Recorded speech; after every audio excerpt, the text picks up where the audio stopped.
My name's Lauren, and I'm 35. Life's been good lately, steady, you know. I was at the supermarket with my husband Nathan just grabbing cereal when I saw him. Greg, my ex-husband, 10 years since our messy divorce. I smiled, said, "Long time no see."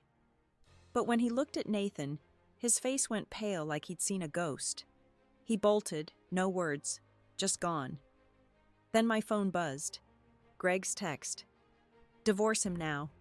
Your new husband is..." It cut off. What was that? My heart's still racing. Have you ever gotten a message that turned your world upside down? I'd love to know where you're watching from. Hit that like button, subscribe, and let's figure this out together. I got home from the supermarket, my hands still shaky from Greg's text. Nathan was unloading groceries, humming softly, oblivious to the storm brewing in my chest. I kept glancing at my phone, that half-finished message burning a hole in my thoughts. Divorce him now. Your new husband is... What a liar, a threat. I wanted to scream, demand answers, but Nathan's calm smile stopped me. He was slicing apples for a pie, the knife steady in his hands, and I wondered if I even knew him. I slipped into the living room, needing space. The house felt too small, the walls closing in. Our cozy couch, the one we'd picked out together, suddenly seemed foreign. I sat staring at the coffee table where a stack of mail sat untouched. Bills, junk, nothing urgent. But my eyes caught on something else tucked under a magazine. An old photo album, one I hadn't touched in years. I don't know why I reached for it, but my fingers moved before my brain caught up. The album creaked as I opened it, dust puffing into the air. Pictures from my early 20s stared back my younger self, grinning in a life that felt like someone else's. There was one of me and Greg back when we were newlyweds. We were at a beach, his arm around me, both of us laughing. I looked so happy, so naive. But something in his eyes even then felt off. A tightness, like he was hiding something. I flipped the page and froze. Another photo, Greg standing with a woman I didn't recognize. She was tall, sharp cheekbones, her hand resting on his shoulder. No date, no caption. My stomach twisted. Who was she? Nathan called from the kitchen, asking if I wanted wine with dinner. I slammed the album shut, my heart thudding. Sure, I called back, my voice thinner than I meant. I shoved the album under the couch, out of sight, but it was too late. The past was clawing its way back, and I couldn't shake the feeling that Greg's text wasn't just spite. The doorbell rang, snapping me out of it. Nathan was still in the kitchen, so I got up, smoothing my sweater like it could fix the mess inside me. It was Hannah, my older sister, standing on the porch with a bottle of Merlot and a worried frown. "You okay?" she asked, stepping inside before I could answer. Her eyes scanned my face, reading me like she always did. Hannah was 3 years older, Sharper, the one who'd always protected me. But tonight, her usual confidence seemed frayed. "I saw Greg today," I said, closing the door. Her face hardened, but she didn't speak. Just set the wine on the counter. Nathan poked his head out, waving hello, and Hannah gave him a tight smile. We settled in the dining room, the three of us, but the air felt heavy, like we were all tiptoeing around something. I told them about the supermarket, Greg's panic, the text. Nathan laughed it off, leaning back in his chair. "He's probably just jealous," he said, sipping his wine. "Guy sees you happy, can't handle it. Let it go, Lauren." But I couldn't. His nonchalance grated on me, like he didn't get how deep this cut. Hannah stayed quiet, swirling her glass, her eyes distant. "What do you think?" I asked her, desperate for someone to feel the weight of this. She hesitated, then leaned forward, her voice low. "Greg's always been trouble. You know that. Don't let him mess with your head again." Her words were firm, but there was something else, a flicker of unease she wasn't saying. I pressed her, my frustration spilling out. "He said something about Nathan, like he knows something I don't." Hannah's jaw tightened, and she glanced at Nathan, who was still relaxed, slicing more apple for the table. "Greg's a liar," she said, but her voice wavered just enough to make me doubt.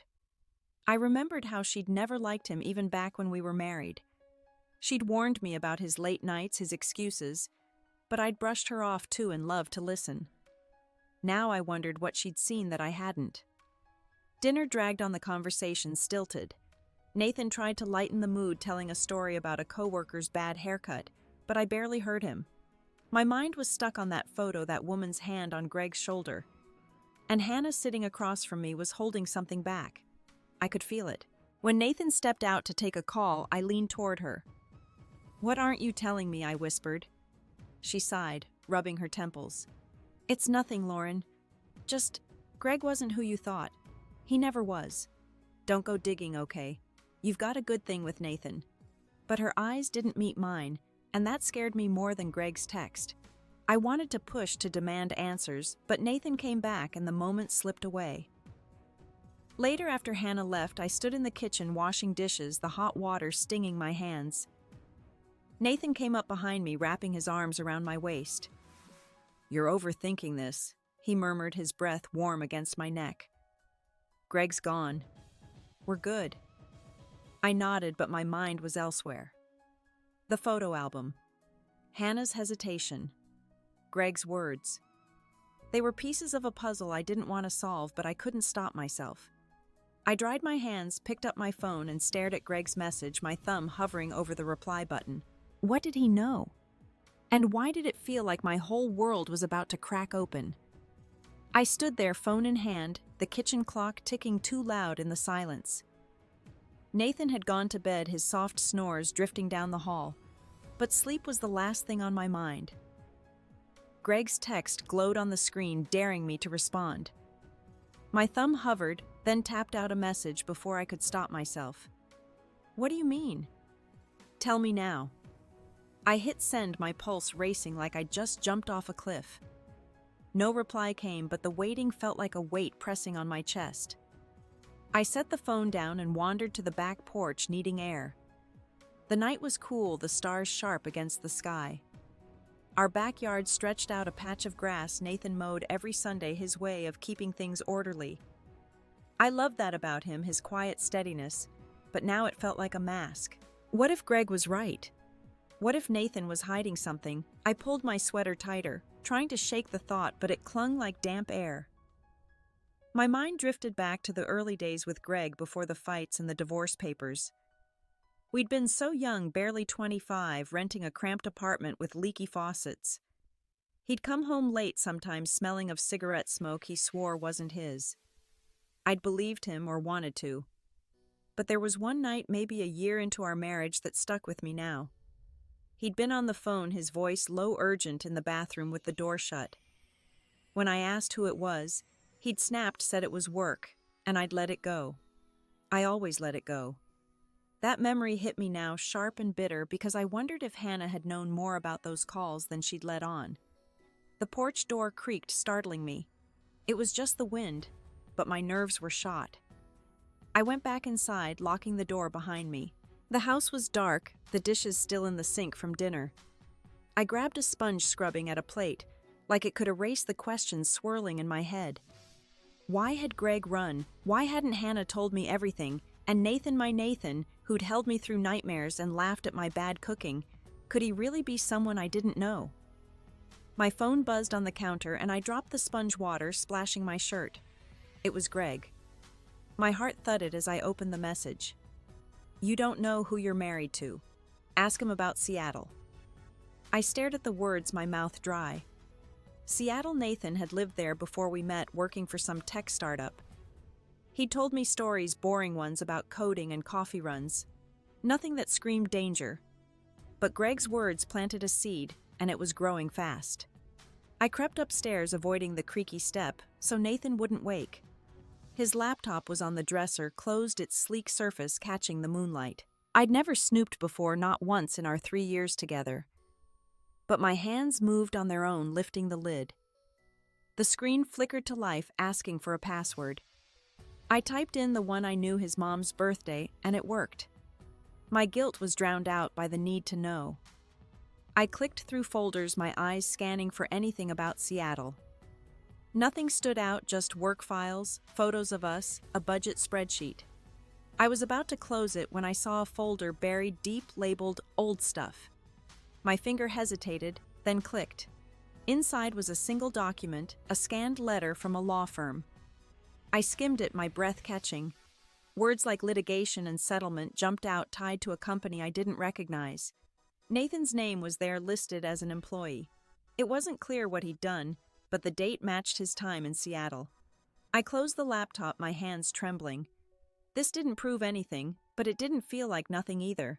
I sank onto the bed, the mattress dipping under me. Nathan stirred, mumbling something in his sleep. I looked at him, his face soft, unguarded, the man I'd vowed to trust. But Greg's text, that letter, Hannah's silence, they were cracks in the foundation I'd built my life on. I wanted to wake Nathan, demand answers, but fear stopped me. What if he lied? What if he didn't? I curled up on my side, the bed feeling too big, too cold. Morning would come and I'd have to face this, but for now I was alone with my doubts, and they were louder than ever. The next morning, I woke with a headache, the weight of last night's discovery pressing on me.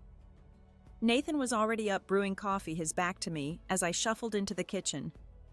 I wanted to confront him about the Seattle letter, but my throat felt tight, words stuck. Instead, I grabbed my phone and typed a new message to Greg. You can't just say that and disappear. What about Seattle? Tell me everything.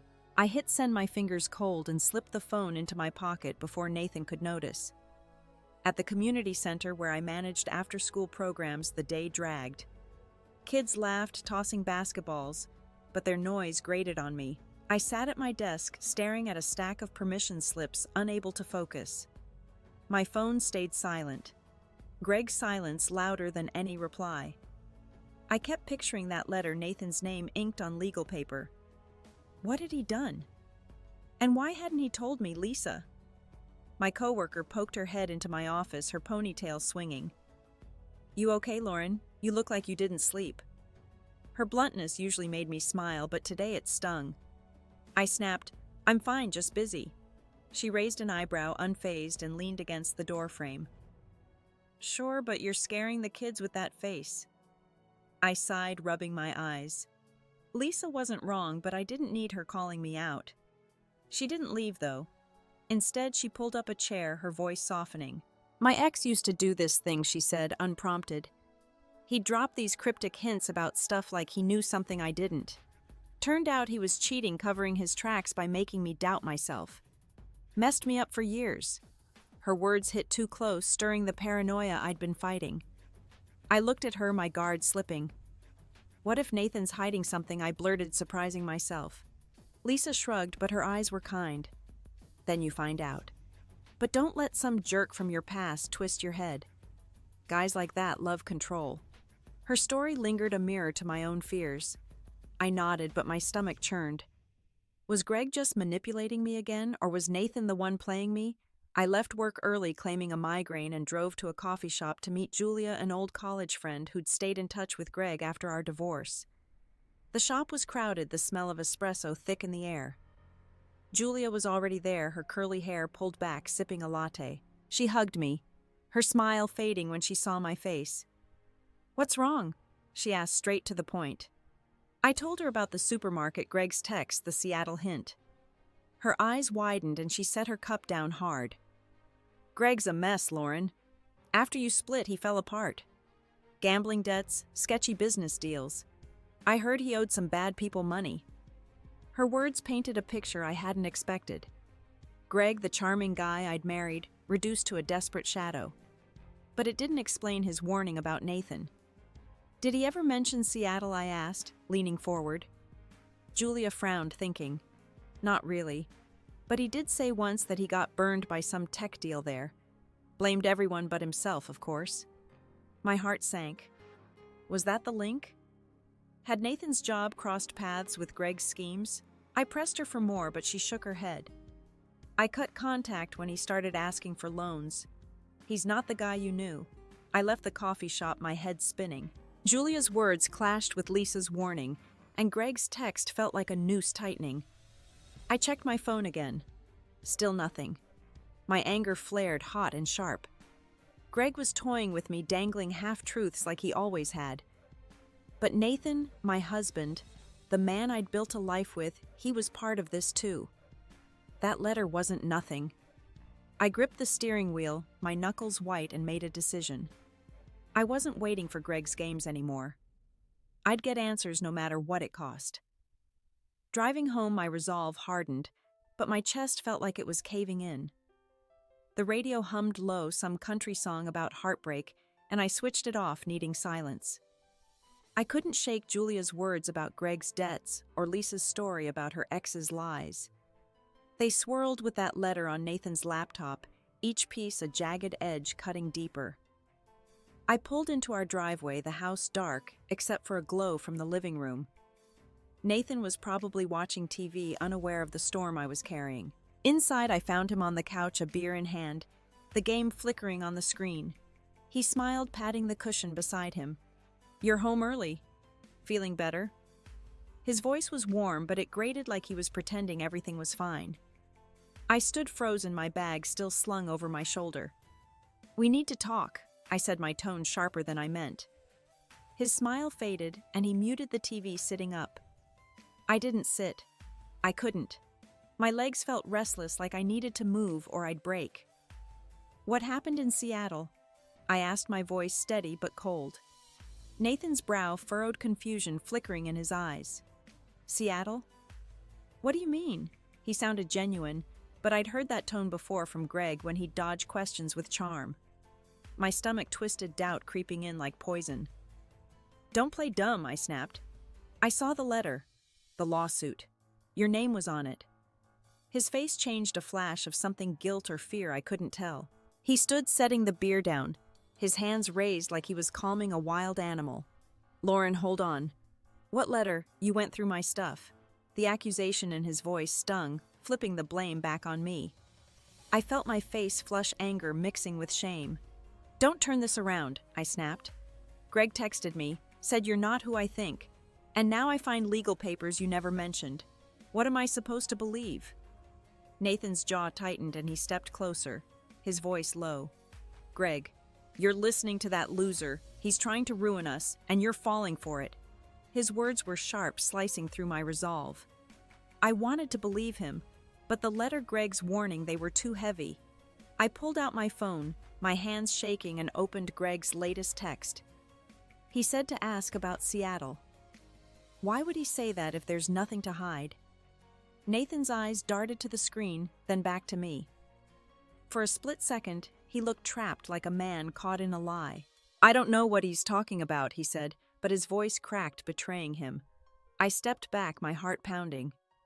"You're lying," I whispered, the words tasting like ash. He reached for me, but I flinched, my bag slipping to the floor. "Lauren, please.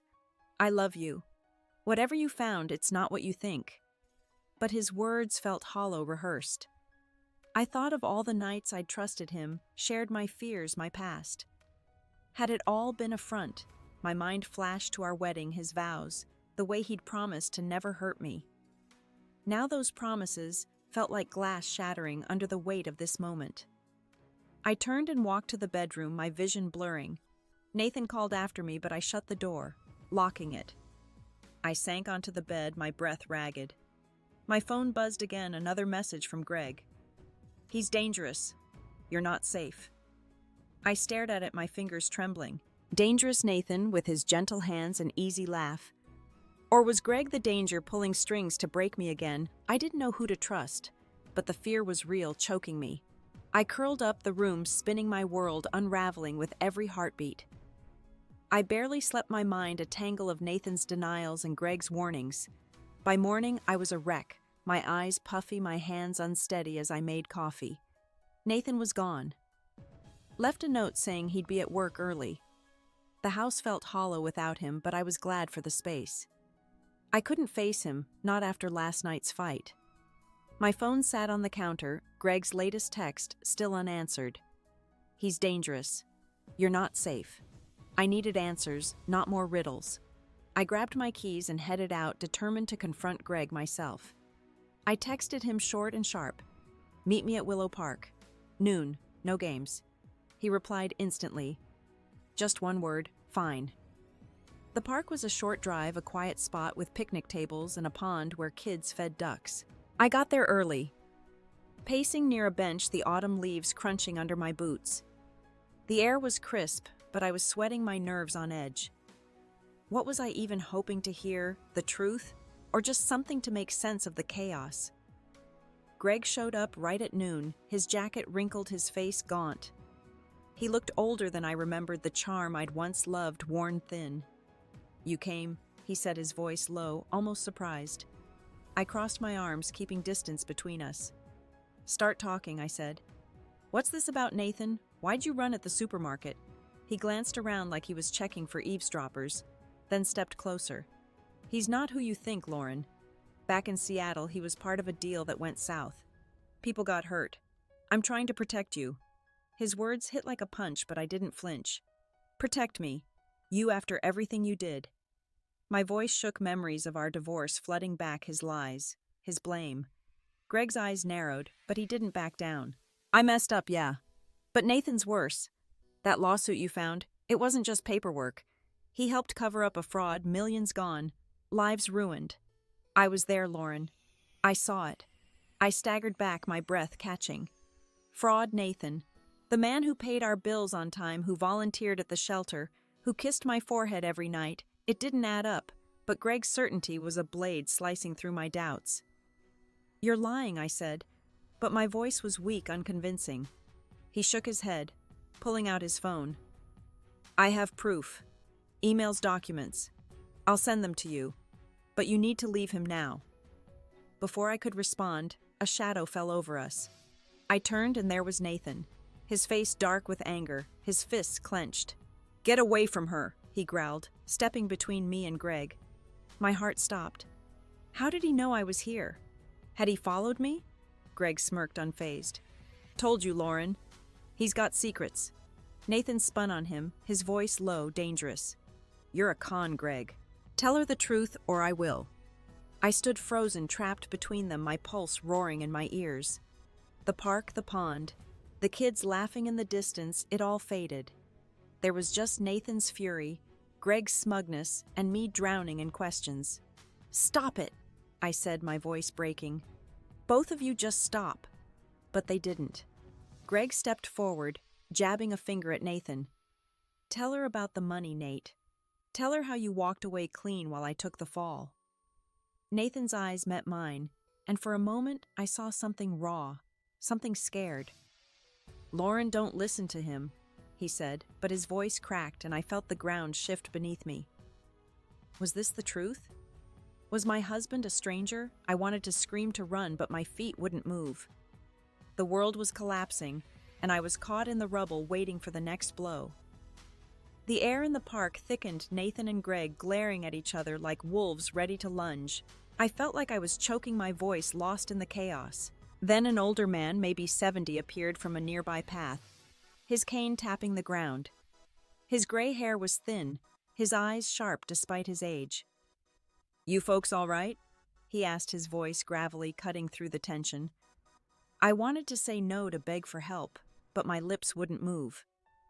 Greg seized the moment, turning to the man with a twisted smile. "Her husband's a crook," he said, pointing at Nathan. "She deserves to know." My face burned, humiliation washing over me. The man's gaze shifted to me, pity in his eyes, and I wanted to disappear. Nathan's voice boomed, "Shut up, Greg.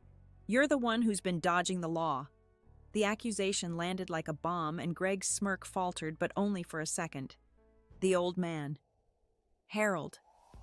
I'd later learn his name, didn't flinch. He leaned on his cane, studying us.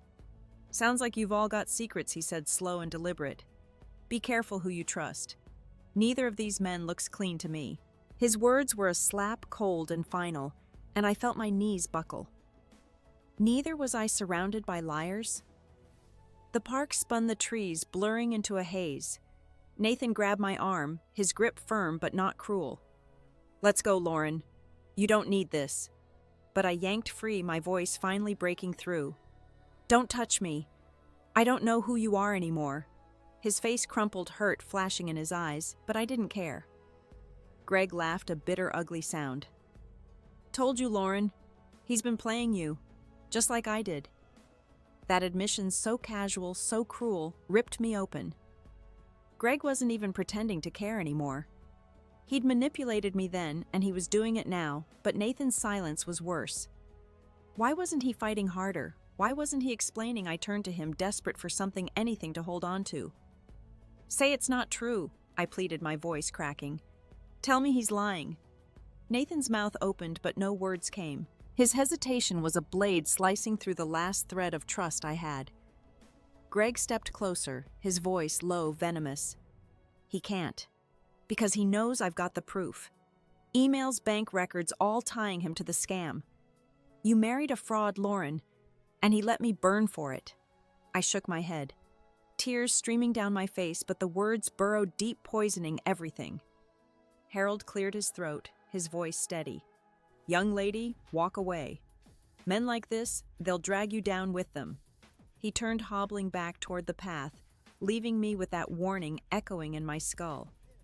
I looked at Nathan, then Greg, their faces a blur of anger and guilt. My life, my love, my safety, all felt like lies. I stumbled backward, my boots catching on a root, my heart a hollow shell. I was falling apart, and there was no one to catch me, no truth to cling to, just this raw, aching void. I drove away from the park, my hands gripping the wheel so tight my knuckles ached. The world felt like it was collapsing, Nathan's silence and Greg's accusations echoing in my head. Harold's warning, neither of these men looks clean-cut, deeper than I wanted to admit. I couldn't go home, not with Nathan there, not with my trust in him shattered. Instead, I headed to Hannah's house, my eyes stinging, my chest heavy. I needed someone, anyone, to help me make sense of this. Hannah opened the door before I could knock, her face softening when she saw me. Lauren, what's wrong? She asked, pulling me inside. Her living room was warm, cluttered with Mia's toys and half-read books, a stark contrast to the chaos inside me. I sank onto her couch, my voice barely above a whisper. I met Greg. Nathan showed up. They're both lying, Hannah. I don't know who to believe.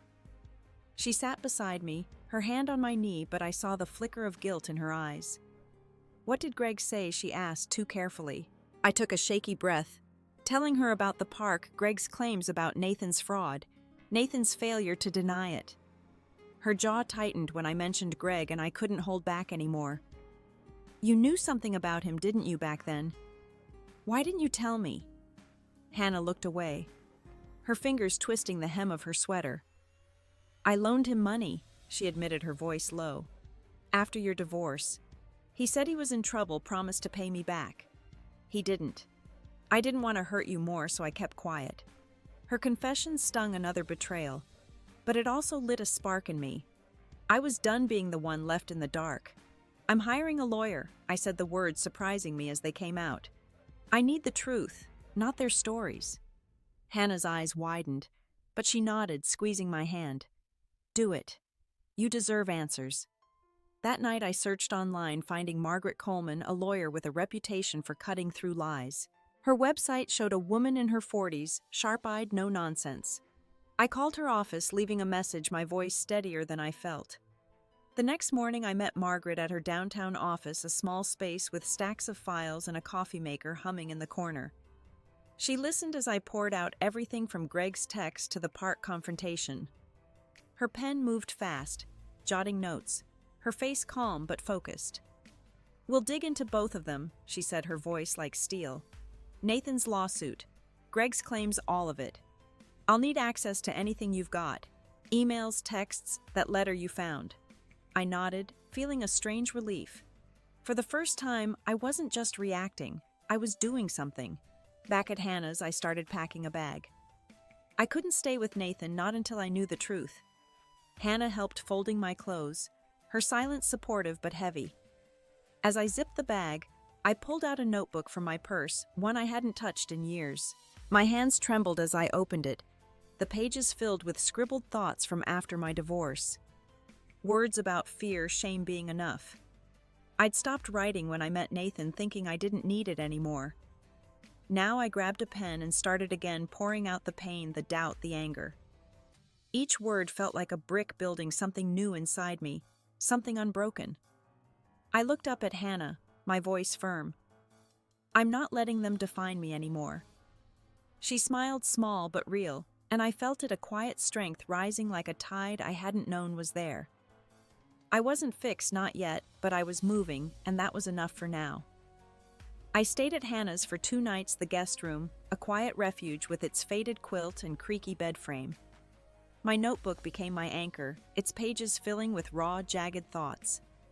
I wrote about the park, Nathan's silence, Greg's cruelty, but also about me, the me I'd buried under years of trying to please others.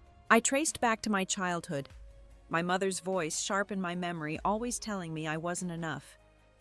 "You're too soft, Lauren. Toughen up."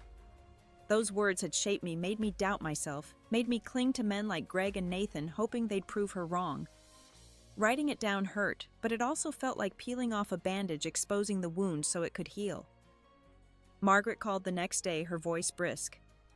"I've got a lead on the lawsuit. It's tied to a tech firm in Seattle, collapsed in 2012. Nathan was a junior employee, but Greg's name pops up too as a contractor. I'm pulling records. Send me those texts from Greg." I did, forwarding everything, my stomach nodding as I hit send. This was real now, no turning back. I felt exposed, but also powerful, like I was finally steering my own ship. That afternoon, I drove back home to grab more clothes. The house was empty, Nathan at work, and the silence was deafening. I moved through the rooms, each one heavy with memories. The kitchen where we'd danced to old jazz records, the hallway where he'd hung my favorite painting. I loved this life, but I couldn't stay if it was built on lies. In the bedroom, I opened my dresser, pulling out sweaters when I found a small box tucked in the back. My breath caught. It wasn't mine. Inside was a silver locket, simple, with a tiny photo of a woman I didn't know, maybe in her 60s, smiling softly. My heart raced.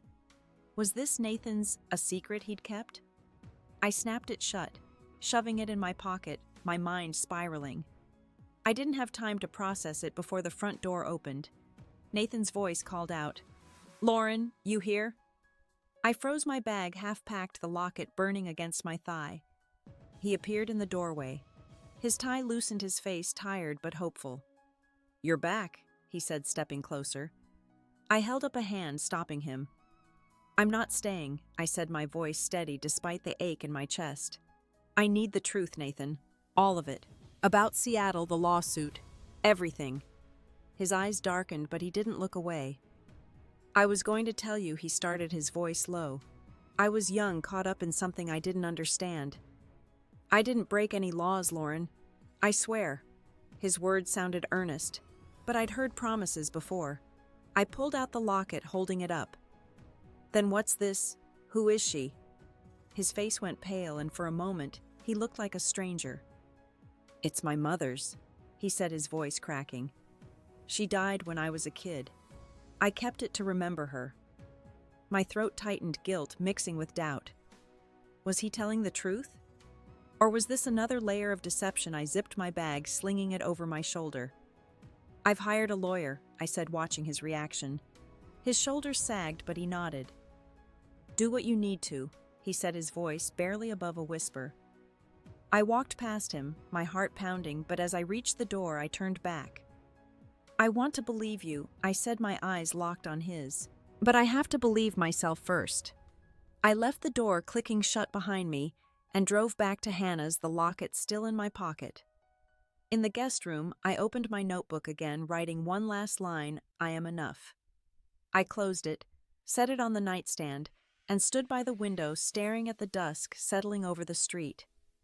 My reflection stared back, not the broken woman from the park, but someone new. Someone who was finally choosing herself. I exhaled, slow and deliberate, the quiet strength in that breath louder than any words.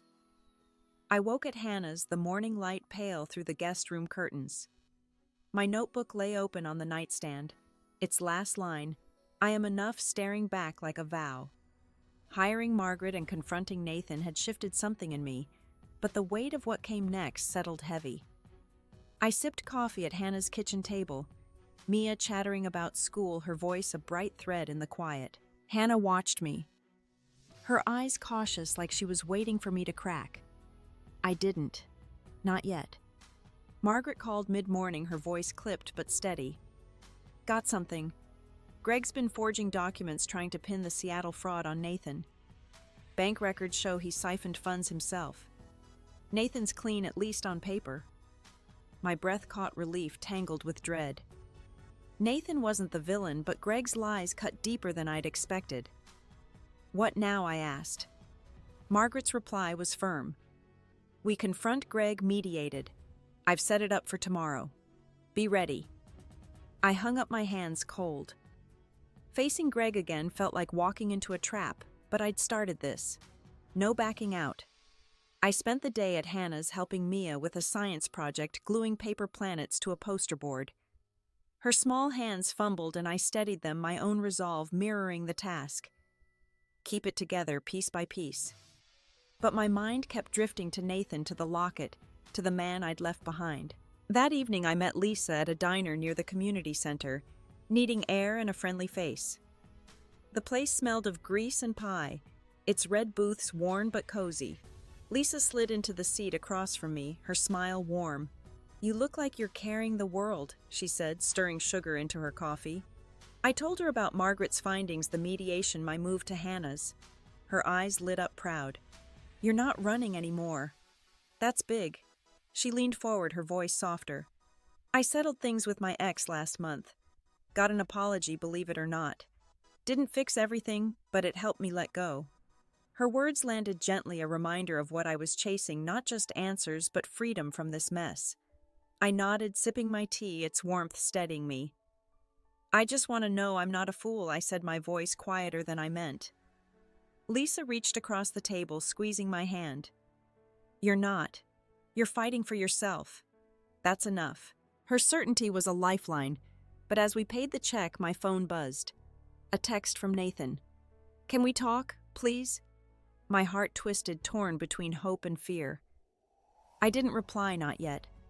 I wasn't ready to face him, not with Greg's lies still ringing in my ears. Back at Hannah's, I sat on the porch, the night air cool against my skin. Mia's laughter drifted from inside, a sound that should have soothed me, but didn't.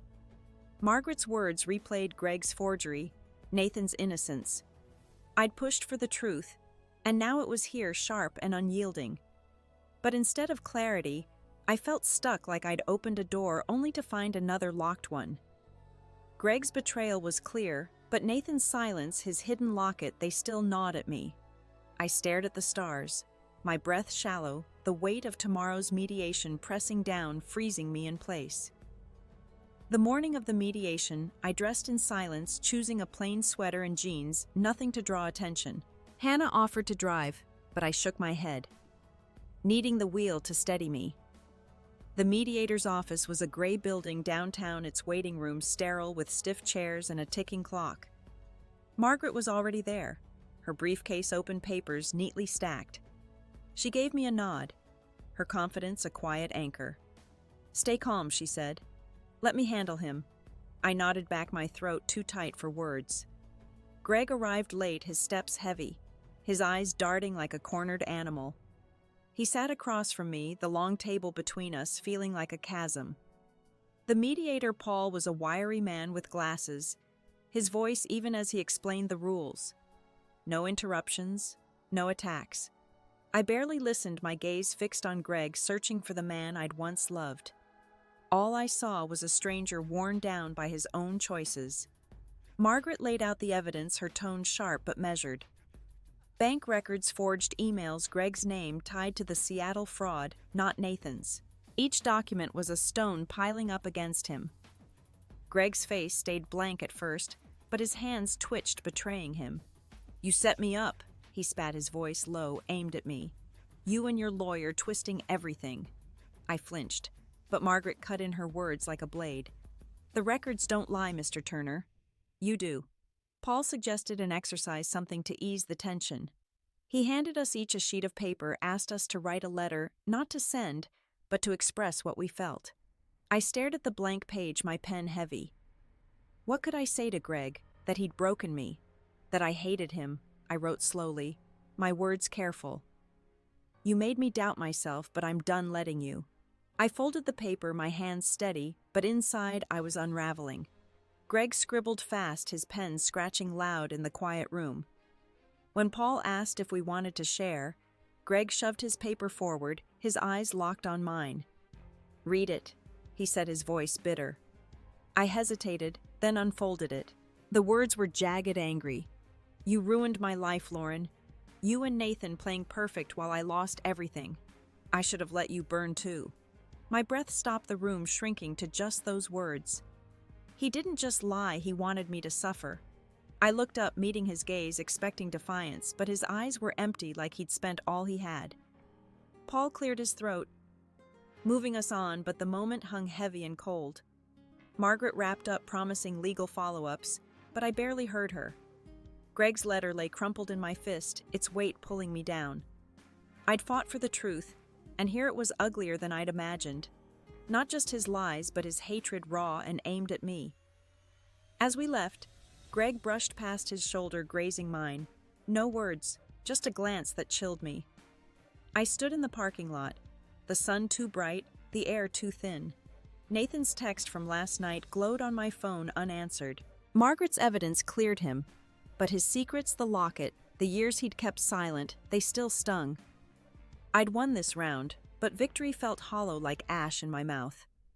I leaned against my car, the world too heavy, my heart sinking into a quiet, aching void. I left the mediation shaken, Greg's letter still crumpled in my purse, its words, a cold weight I couldn't shake. But something else stirred in me, a quiet resolve, like a seed breaking through soil. I drove to a lakeside park on the edge of town, a place I'd never been, needing somewhere untouched by my past. The water was still reflecting bare trees, their branches stark against the gray sky. I walked the gravel path, my sneakers crunching softly, the chill air sharp in my lungs.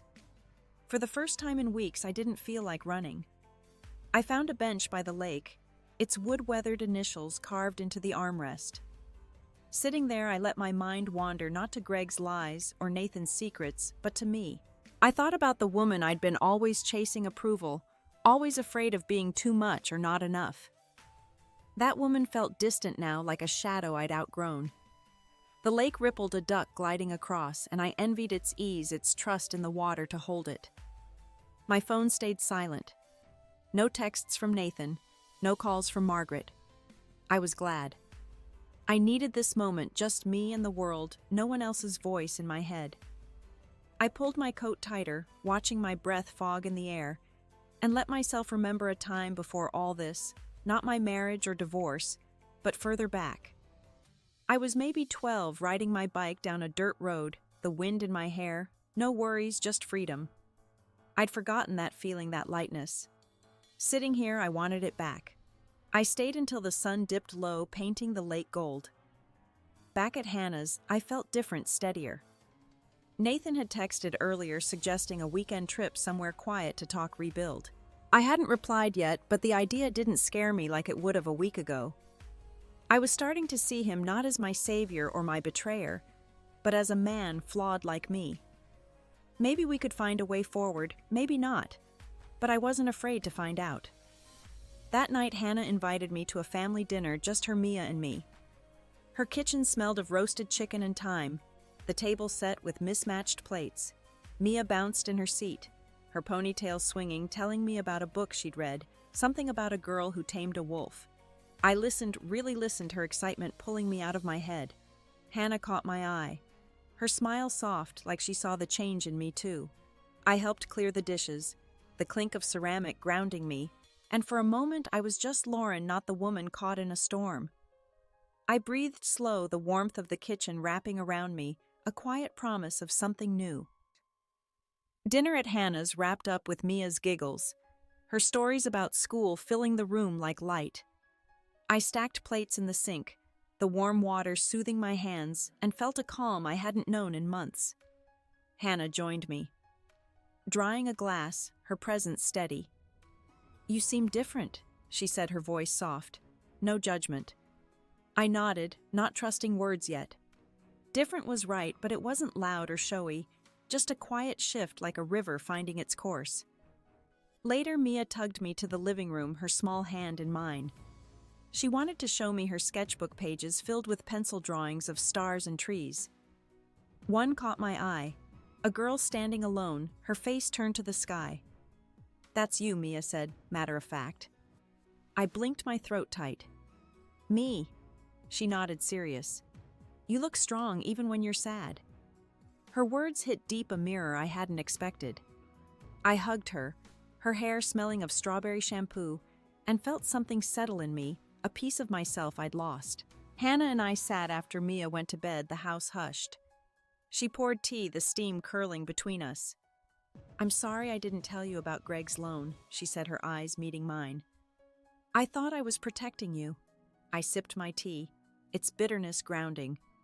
"I know," I said, "but I don't need protecting anymore." She smiled, a real one, and we talked not about Greg or Nathan, but about us. Our childhood, the way we'd always leaned on each other. It wasn't closure, not exactly, but it was enough. I stepped outside before leaving, the night cool, the streetlights casting soft pools of gold. I thought about Nathan's text, the getaway he'd suggested. I still hadn't answered, but I wasn't afraid of him now, or of what we might find. I'd spent so long running from pain, from doubt, but here under this sky I wasn't running anymore. I remembered a moment from years ago after my divorce, standing in an empty apartment, promising myself I'd never break again. I hadn't kept that promise, not then, but now I was building something better, not unbreakable but whole. Back at Hannah's, I slipped into the guest room, the quilt soft under my fingers. I didn't write in my notebook, didn't need to. Instead, I stood by the window, the glass cool against my palm, and looked out at the quiet street. The world was still, and so was I, not fixed, not perfect, but steady like a tree that bends but doesn't fall. I closed my eyes, my breath slow, and let the silence hold me a gentle promise of tomorrow. A year passed, and the world felt softer, like it had exhaled with me. I moved back home, not because everything was perfect, but because I wanted to build something real with Nathan. We started slow, small steps, like cooking dinner together or sitting on the porch with coffee, talking about nothing and everything. The locket his mother sat on my dresser, now a reminder that secrets could be simple, human, not always weapons. We went to counseling, not to fix us, but to understand, and it helped peeling back layers we'd both hidden. I started mentoring at the community center, inspired by Lisa's quiet strength. My first mentee, Zoe, was 22, all sharp edges and shy smiles, fresh out of a bad relationship. She reminded me of myself, the me who'd clung to Greg, desperate for someone to see her.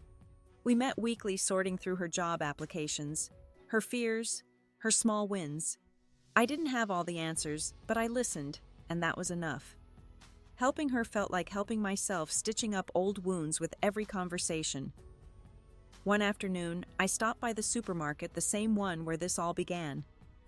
The aisles were familiar, the hum of carts and chatter unchanged. I was reaching for a box of pasta when I saw Julia, her cart full, her face bright. She hugged me quick and warm, and we caught up by the canned goods. "Heard Greg left town," she said, her voice casual. "Got a job somewhere out west, probably running from his debts." I nodded, unsurprised, and realized I felt nothing, no anger, no ache. Greg was a ghost now, his shadow gone from my life. Back home, I set the groceries down, the kitchen bathed in late afternoon light. Nathan was at work, the house mine for the hour. I opened a window, letting the breeze carry the scent of cut grass inside. Zoe had texted earlier, thanking me for a resume tip that landed her an interview. I smiled, saving the message, and sat at the table, my hands wrapped around a mug of tea. The quiet wasn't heavy anymore. It was full, like a canvas waiting for paint. I thought about the girl I'd been scared and searching, and the woman I was now, not fearless but steady, choosing her own steps. I stood stretching and walked to the sink, the mug still warm in my hands. Outside, a neighbor waved her dog, tugging at its leash. I waved back, my reflection faint in the window, calm, grounded. The past year had been work, messy and slow, but it had brought me here to this moment, this breath. I set the mug down, the soft clink echoing in the stillness, and let the day carry me forward, whole and quiet. That evening I took a walk through the neighborhood.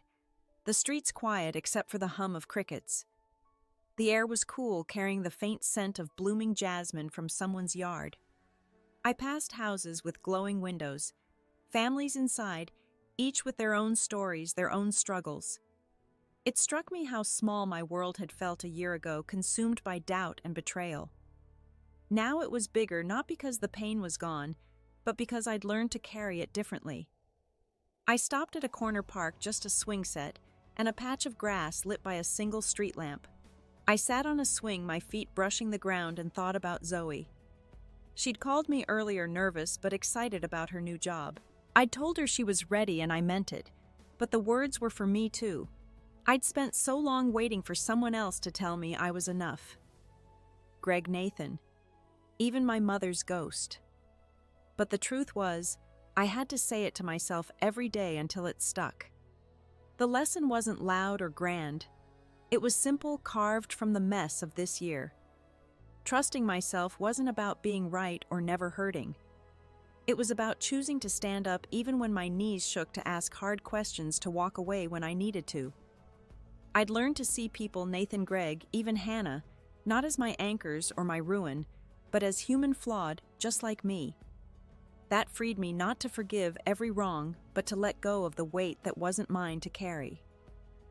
I pushed off the swing, the chains creaking, and felt the air move past me, light and free. Nathan and I weren't perfect, but we were honest now, building something real, one day at a time. Zoe's growth, Mia's drawings, Hannah's trust. They were all part of my world too, reminders that I wasn't alone. I walked home, my shadow long under the streetlights, and felt a quiet pride, not for winning, but for choosing to keep going. What's the moment that made you trust yourself again? I'd love to hear your story in the comments to know what helped you find your way. If this resonated, please give it a like, subscribe for more stories like this, and share it with someone who might need it. Thank you for listening truly. Here's to finding peace one step at a time, and to carrying your own light.